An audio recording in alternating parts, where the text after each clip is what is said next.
이틀 전에 저는 송파선교회라고 하는 선교단체의 성탄 축하 예배에 다녀왔습니다. 이 송파선교회가 과연 어떤 선교단체일까? 송파선교회는 택시를 운전하는 운전자분들의 모임입니다. 송파에는 택시를 하는 분들이 택시가 2,700개가 됩니다. 그 중에 이제 그리스도인들이 모여서 하나님 앞에 예배드리고, 이 운전자 이 선교회인데 이분들이 하는 중요한 일이 뭐냐면 장애우들을 돕는 것입니다. 장애우. 큰 일들을 참 많이 합니다. 그래서 서울시에서 정말 인정하는 아주 좋은 소리 없이 일을 하는 그런 분들이죠. 가난하고 작은 장애우들을 섬기는 선교단체, 그 선교단체에 전부 다 운전하시는 분들입니다. 제가 이제 성탄 예배를 인도하면서 그런 생각이 들었습니다. 크고 화려한 데가 아니라 컨테이너 박스를 붙여놓은 것이었습니다. 컨테이너 박스를 붙여놓은 것. 그곳에서 맨 먼저 2019년 저는 성탄 예배를 드렸습니다. 앞에는 장애우들이 있었습니다. 뇌성마비 장애우들이 있었고, 또 운전하시다가 이렇게 예배에 참여한 그런 운전기사분들이 이렇게 있었습니다. 그리고 하나님 앞에 참 감사했습니다. 두 가지 면에 있어서 감사했습니다. 왜냐하면 성탄절 축하 예배가 컨테이너 박스 몇 개 붙여놓은 아주 흐름하고 또 가난하고 또 작은 자들과 함께 그곳에서 성탄 예배를 드려서 얼마나 감사한지 참 감격이었습니다. 전 큰 기쁨이었습니다. 그것이 큰 여의도에 무슨 순복음교회라든지 사랑의 교회라든지 영성교회라든지 그런 교회가 아닌 작은 자들과 함께해서 얼마나 큰 기쁨인지 모르겠습니다. 그리고 그런 생각이 들었습니다. 참 예수 그리스도가 재림을 하신다면 맨 먼저 어디에서 예배를 드릴까? 그때 참 저에게 하나님 주시는 기쁨과 감사가 있었습니다. 오늘 본문의 말씀은 요한계시록과 함께 기독교의 종말론에 중요한 골격을 이루는 말씀이죠. 그래서 소계시록이라 그럽니다. 이 마태복음 24장이 소계시록이다. 그런데 주님께서 제자들의 질문에 종말의 때가 언제고 종말의 징조가 이럴 것이다 라고 하는 것을 답변하신 그런 내용입니다. 오늘 이 시대에 주님이 제시하는 이런 종말의 징조들이 과연 무엇일까 하는 것입니다. 그 마지막 시대, 오늘 우리가 마지막 시대를 살아가는 사람들로 그 징조를 알고 하나님의 뜻 앞에 바르게 살아가는 신실한 그런 하나님의 사람들이 다 될 수 있기를 주님의 이름으로 축원합니다. 종말의 징조 첫 번째입니다. 첫 번째는 거짓 그리스도의 출현과 미혹이다 그랬습니다. 거짓 그리스도가 출현한다, 나타나고 그리고 미혹하게 될 것이다 그랬습니다. 마태복음 24장 5절에 보니까 많은 사람이 내 이름으로 와서 이르되 나는 그리스도라 하여 많은 사람을 미혹해 하리라 그랬습니다. 이 교회사를 보면 초대교회 당시부터 지금까지 교회를 가장 어지럽혔던 자들은 예수 그리스도의 이름으로 접근해오는 거짓 그리스도와 거짓 교사와 경건한 척 변장하고 찾아오는 이런 이단의 사람들입니다. 경건한 척, 능력이 많은 척, 거룩한 척, 봉사도 많이 하는 척 하는 것이죠. 그리고는 그들은 기존의 교회와 목회자의 약점을 집중적으로 공격하는 것입니다. 요한계시록이 얘기하는 마지막 시대가 되면 교회를 집중적으로 공격하고 예수 그리스도를 믿는 사람들을 공격해서 핍박을 당하게 한다 하는 것이 바로 계시록의 얘기죠. 요한 1서 2장 18절에 보니까 많은 거짓 그리스도가 일어났으니 이러므로 우리가 마지막 때인 줄 아노라 그랬습니다. 자, 신천지 이만희 교주가 대단히 극성을 부리고 있죠. 거기다가 또 보니까 하나님의 교회 안상홍 또 박옥수파 이단이 얼마나 집요하게 우리 교회에도 파고들었습니다. 네. 지난 금요일날 아침이었습니다. 금요일날 새벽에 제가 새벽기도를 인도를 하는데 다른 날보다 새벽기도가 훨씬 많았습니다. 많은 식구들이 왔어요. 그때 설교 도중인데 넥타이를 쫙 메고 젊은 분들이 세 분이 맨 뒤에 앉았습니다. 맨 뒤에. 그래가지고 설교를 제가 하는데 이렇게 하고 있더라고요. 태도가 참 불량해요. 뭐 설교 얼마나 잘하나 두고 보자 뭐 이런 것 같아요. 예. 근데 이제 요한계시록에 이제 말씀을 제가 전했어요. 가난한 자, 병든 자, 어려운 자 이런 사람들을 돌보고 그리고 오늘이 마지막인 것처럼 올바른 행실로 세마포를 짜야 되고 그리고 하나님을 믿지 않는 사람들은 행위의 심판을 받고 그래서 결국은 둘째 사망에 떨어진다. 뭐 이런 내용이었습니다. 자, 그래서 이제 많은 분들이 새벽에 나와가지고 제가 기분이 엄청 좋았는데 이러고 있는 사람들 때문에 저분들은 누굴까? 근데 참 이런 놀라운 일들이 벌어졌죠. 이렇게 하다가요. 점점 이렇게 내려갔어요. 그리고 나중에 설교를 듣는 태도가 달라졌습니다. 그리고 우리가 이제 주여 삼창하고 기도를 했죠. 특별히 가난한 자, 병든 자, 없는 자 이런 사람들 교회가 돕고 교회답게 해야 된다 이런 얘기도 하고 뜨겁게 기도를 했습니다. 자, 많은 분들이 이제 예배드리고 한 10분, 20분이면 떠나가는데 저는 이제 교역자들하고 맨 마지막까지 기도를 합니다. 맨 마지막까지 기도를 하고 났는데 저 뒤에 있는 세 분 가운데 두 분이 아직도 남아있는 거예요. 아직도. 그래서 저분들이 나를 만나러 온 게 틀림없구나 하는 생각이 들었습니다. 그래서 이제 제가 그 두 분하고 잠시 여기 서서 얘기를 하려고 하는데 뭐 자꾸 뭘 줘요. 유인물을 줘요. 그래서 내 방으로 갑시다 그랬어요. 내 방으로 갑시다. 내 방문을 열었어요. 들어갑시다. 들어왔는데 이분들이 당황하기 시작을 하는 거예요. 제 방에 들어와서. 제가 보니까 아마 영적으로 우리가 막 여기서 막 뜨겁게 기도를 하고 뭐 그런 기였다가 제 방에 딱 들어가니까 아마 그 영적인 기싸움에 눌린 것 같아요. 이 사람들이 그냥 뭐 자꾸 말을 제대로 못 하더라고요. 그러더니 이렇게 뭘 주고 이렇게 갔어요. 제가 그랬습니다. 딱 받는 순간에 보니까 이단이에요. 박옥순 이단입니다. 구원파. 그래서 내가 그랬습니다. 그분들한테 잘하세요. 잘. 여기 또 오시려면 각오하고 오세요. 제가. 그리고 이제 그들이 떠나갔습니다. 그리고 참 하나님 앞에 간절히 기도를 했는데요. 이런 이단의 사역들이 기존의 교회를 흔들려고 하는 것입니다. 흔들려고. 자, 기존의 교회와 목자의 약점과 교회의 문제들을 막 흔들어대는 것이죠. 이만희 교주도 마찬가지입니다.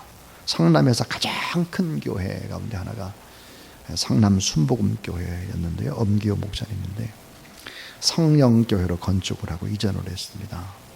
그럼 이제 성남 순복음교회 큰 자리를 누가 차지했느냐? 나중에 보니까 신천지예요. 몰랐어요. 신천지가 차지했습니다. 자, 올림픽공원에 가면 임마누엘 교회라는 큰 교회가 있죠. 미국의 수정교회 크리스탈 처치를 본따서 만든 교회입니다. 그 앞에 현수막에 내걸렸죠. 이렇게 되어 있습니다. 신천지는 사양합니다. 발견시 분리적 충돌과 함께 불이익을 감수하시기 바랍니다.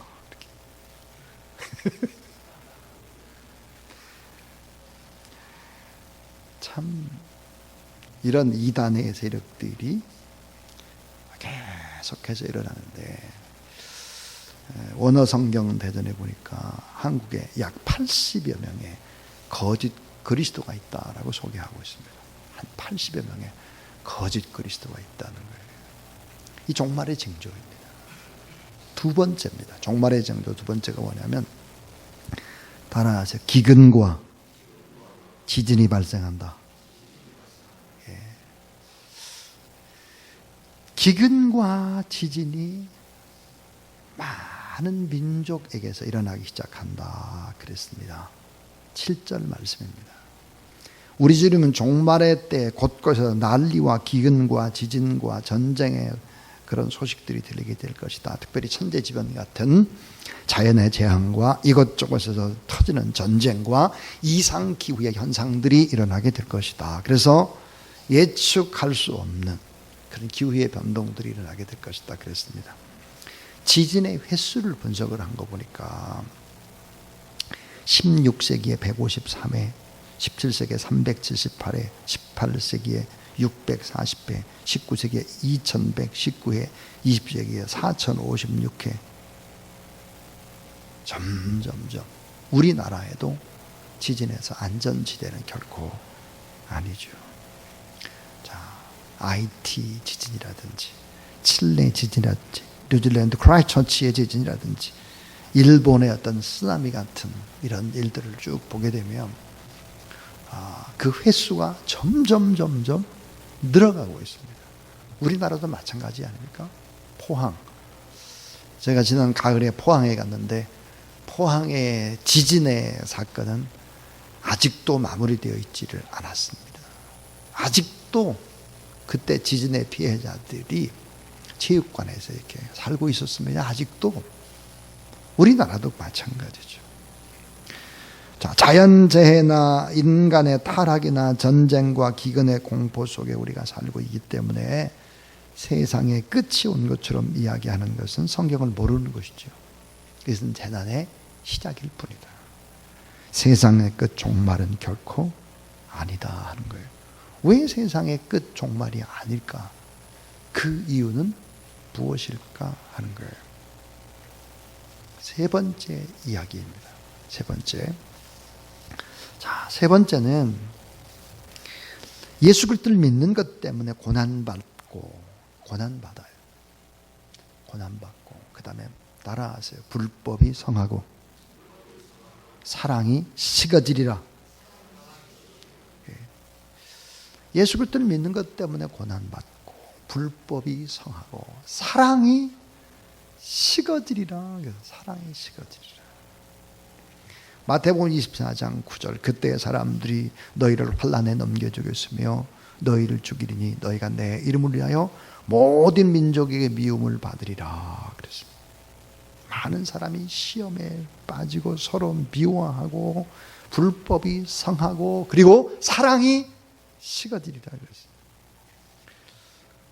자, 요한복음 15장 19절에 우리가 이 땅에서의 삶을 살지만 이 땅에 속하지 않은 영광스러운 하늘에 속한 하나님의 자녀다 그랬습니다. 세상이 끝날 때 이 악한 사탄의 세력들은 자기의 날이 얼마 남지 않았음을 알고 발악을 하기 시작을 한다 하는 것입니다. 그래서 하나님께 속한 사람들에게 환난과 핍박과 막 어려움을 주는 거예요. 자꾸 세상의 화려함을 좇게 하는 거예요. 자꾸 고통하는 사람들을 섬겨야 이게 진짜인데 뭐가 화려한 것, 뭐가 있는 것처럼 속으면 안 되는 것입니다. 디모데후서 3장 12절에 무릇 그리스도 안에서 경건하게 살고 한 자는 핍박을 받으리라 그랬고, 베드로서 4장 12절에 보니까 사랑하는 자들아 너희를 시련하라고는 불시험을 이상한 일 당한 것 같이 이상하게 여기지 말고 오직 너희가 그리스도의 고난에 참여하는 것으로 즐거워하라 그랬습니다.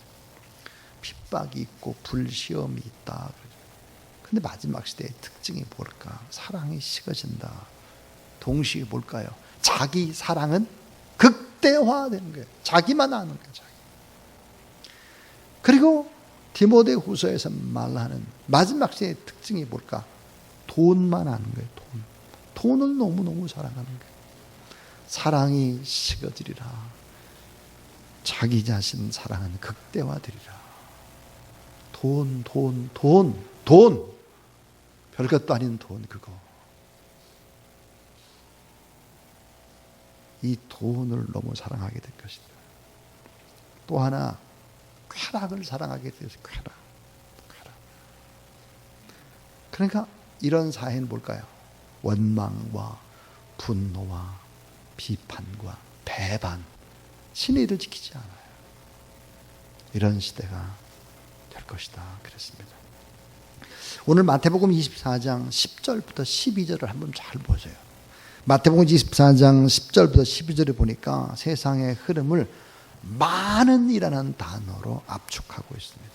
10절에 많은 사람이, 11절에 보니까 거짓 선지자가 많이 일어나, 그 다음 많은 사람을 미혹하게 하고 12절 많은 사람의 사랑이 식어지리라 그랬습니다.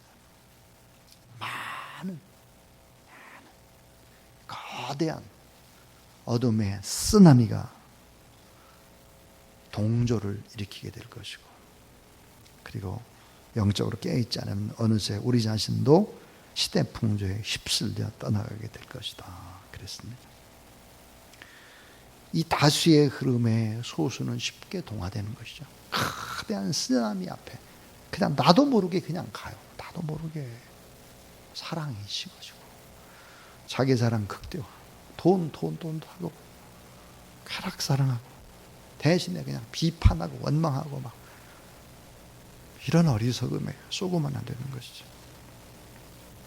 로마서 12장 2절에 보니까 너희는 이 세대를 본받지 말고 오직 마음을 새롭게 함으로 변화를 받아 하나님의 선하시고 기뻐하시고 온전하신 뜻이 무엇인지 분별하도록 하라 그랬습니다. 이 짱구가 보름달을 보면서 엄마한테 이렇게 물었대요. 엄마, 하나님은 저 달 안에도 계시지? 이 아들의 기특한 질문에 그래, 하나님은 어디든지 다 계시지, 이렇게 설명을 했습니다. 그랬더니 짱구가 계속 질문을 던지는 거예요. 하나님이 어디든 다 계시면 내 배 안에도 계시겠네? 평소에 이 녀석이 아주 이상한 성향을 가지고 있어가지고 정신 차리고 이게 질문이 어디로 튈지 몰라요. 그래가지고 엄마가 대답을, 글쎄 아마 내 배에도 하나님이 계시지 않을까? 그래서 짱구가 그냥 그 말을 듣자마자 이렇게 말했어요. 엄마, 하나님이 아이스크림 드시고 싶대.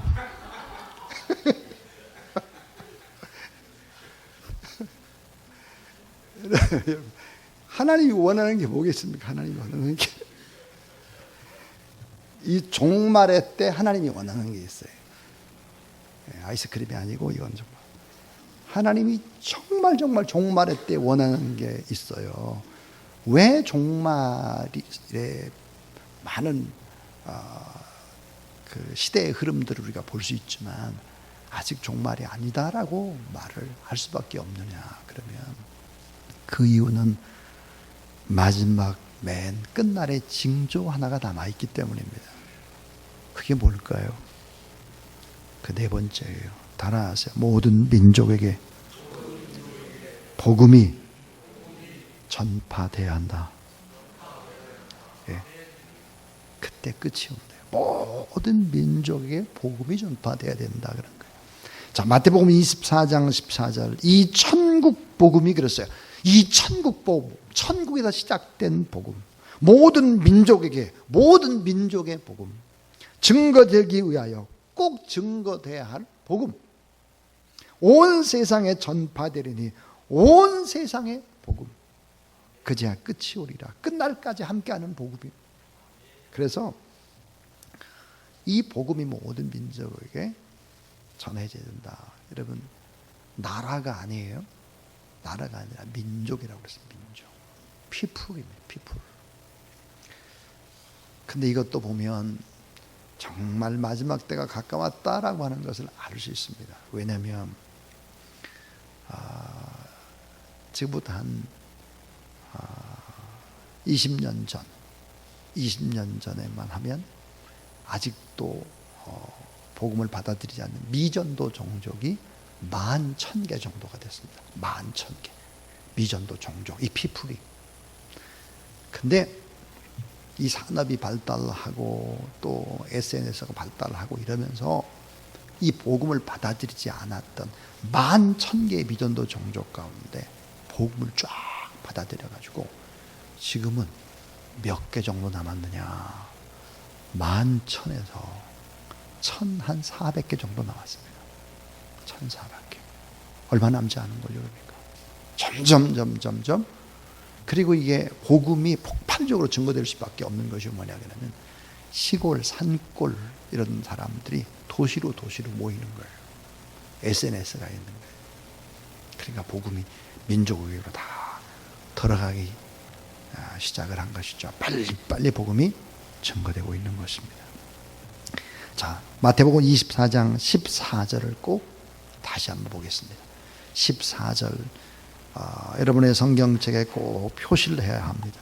마태복음 24장 14절 한번 같이 읽죠. 자, 시작.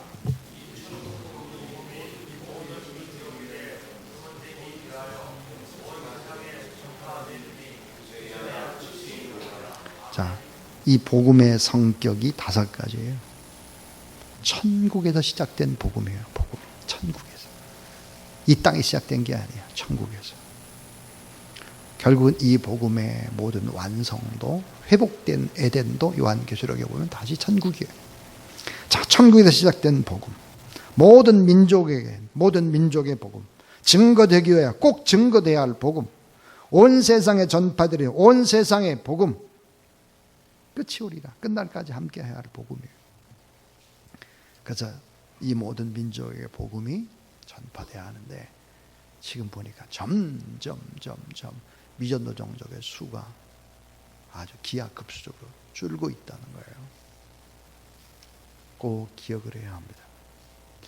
이 마지막 종말의 시작과 그 끝은 2가지의 소리가 들릴 것이다 그래요. 2가지. 한 소리가 뭘까요? 들끓는 재난의 소식이다. 들끓는 재난의 소식이다 그랬습니다. 죽음의 소리시기예요. 또 하나는 어떤 소리일까? 천국 복음이 땅끝까지 전파되는 생명의 소리다. 그러니까 죽음의 소리와 생명의 소리, 2 소리의 대결만 있을 것이다 하는 거예요. 민수기 13장에도 그런 소리들이 있었죠. 자, 모래바람 날리는 바람 광야에서도 2 소리가 맞대결을 했습니다. 10대 2의 소리. 자, 12족장들을 40일 동안 이제 가나안 땅을 정탐하고 돌아와서 보고하는 소리입니다. 자, 10의 소리, 다수의 소리, 원망과 비판과 부정의 소리, 사람을 죽이는 소리입니다.